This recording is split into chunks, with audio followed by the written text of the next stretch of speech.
Welcome to the Deep Dive. Today we're really going to zero in on a critical flow of events in Revelation, specifically chapters 12 through 16. Right. We're going to be tracking this ultimate separation of humanity into two final groups, the wheat and the tears, as they're often called.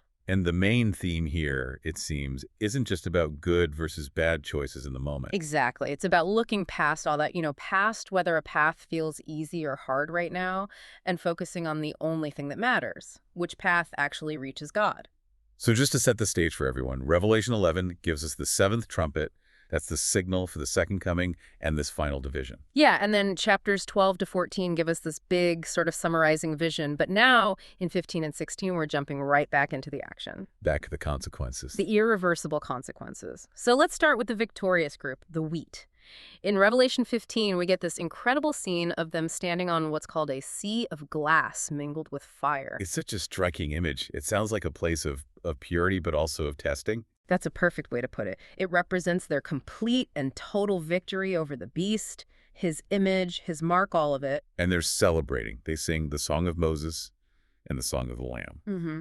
Why Moses specifically? What's that connection? Well, that's the key. It's meant to immediately make you think of the Old Testament. Think about the Israelites after they crossed the Red Sea. And they look back and see the entire Egyptian army, their pursuers, just gone. Drowned. Exactly. It's that same feeling of immense relief, a song of total deliverance from death itself. It's a victory hymn. Okay, so that's the victory.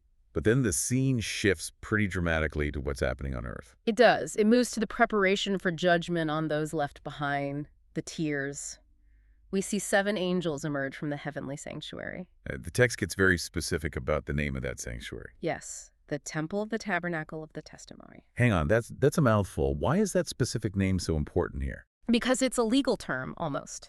Yeah. It signifies that God's judgment is based on his clearly testified, unchanging word, the covenant. It's not based on, a whim or a mood. So it's lawful. It's lawful. And I mean, this is why our sources give a heads up here. You have to be aware of deceptive groups who try to hijack this kind of language. Like who? Well, Shinyanji is mentioned as a group that falsely calls itself the Temple of the Tabernacle of the Testimony to sound legitimate. We have to stick to the original word.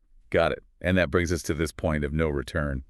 The text says the temple fills with smoke and no one was able to enter till the 7 plagues were completed. That right there is maybe the most critical detail in the whole chapter. It sounds so final. It is. It means the time for prayer, for intercession, for repentance, it's over. Once those bold judgments begin, the door of grace is, for all intents and purposes, shut. Wow. So this whole narrative, this original broadcast drama of history, as you called it, Yeah.